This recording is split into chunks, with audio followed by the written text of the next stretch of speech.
नमस्कार दोस्तों। आज की हमारे इस वीडियो में बृहस्पतिवार व्रत की कहानी लेकर आए हैं।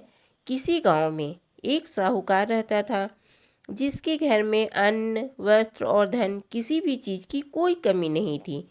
साहूकार बहुत ही दयालु हृदय का था, परंतु उसकी स्त्री बहुत ही कृपण थी।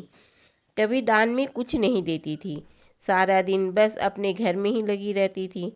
एक बार की बात है, एक साधु महात्मा बृहस्पतिवार के दिन उसके द्वार पर आए और भिक्षा की याचना करने लगे। स्त्री उस समय घर के आंगन को लीप रही थी। इस कारण साधु महाराज से कहने लगी, महाराज, इस समय तो मैं घर लीप रही हूँ, आपको कुछ नहीं दे सकती, फिर किसी समय आ जाइएगा।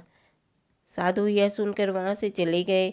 कुछ दिनों पश्चात साधु महाराज उसके द्वार पर फिर से आए, उसी तरह भिक्षा मांगने लगे। साहूकारनी उस समय अपने बच्चे को खाना खिला रही थी। कहने लगी, महाराज, मैं क्या करूं, मुझे फुर्सत ही नहीं है, आपको भिक्षा नहीं दे सकती। अब साधु महाराज फिर से उसके द्वार से खाली हाथ ही लौट गए। तीसरी बार जब महात्मा उसके द्वार पर आए तो उसने उसी तरह से टालना चाहा।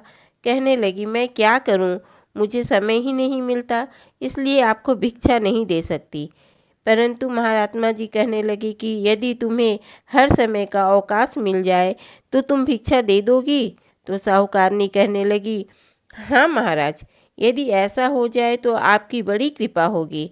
साधु महाराज जी कहने लगे, अच्छा, मैं एक उपाय बताता हूँ।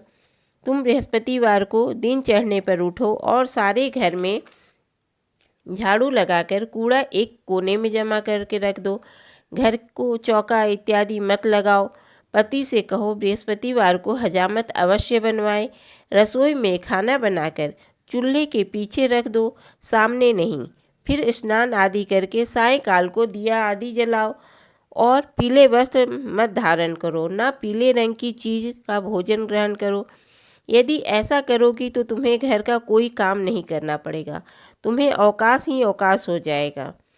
साहूकारनी ने ऐसा ही किया। वह हर बृहस्पतिवार को ऐसा ही करने लगी। कुछ समय बाद उसके घर में खाने को अन्न का दाना भी न रहा। थोड़े ही दिनों में वही महात्मा फिर आए और भिक्षा मांगने लगे। पर साहूकारनी ने कहा, महाराज, मेरे घर में खाने के को अन्न नहीं है, मैं आपको क्या दे सकती हूँ। तब महात्मा ने कहा कि जब तुम्हारे पास सब कुछ था तब भी तुम कुछ नहीं देती थी, अब पूरा अवकाश है तब भी तुम कुछ नहीं दे रही हो, तुम चाहती क्या हो। साहूकारनी हाथ जोड़ के प्रार्थना करने लगी, महाराज, आप कोई ऐसा उपाय बताएं कि मेरा पहले जैसा धन धान्य हो जाए। अब मैं प्रतिज्ञा करती हूँ कि आप जैसा कहेंगे मैं वैसा ही करूँगी।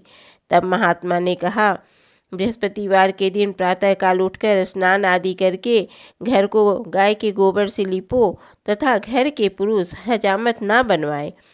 भूखों को अन्न जल देती रहा करो, सायंकाल दीपक जलाया करो। बृहस्पतिवार के दिन पीले वस्त्र धारण किया करो, खाने में पीले रंग की चीज़ों का उपयोग किया करो। बृहस्पति भगवान की कृपा से सारी मनोकामनाएं तुम्हारी पूर्ण होगी।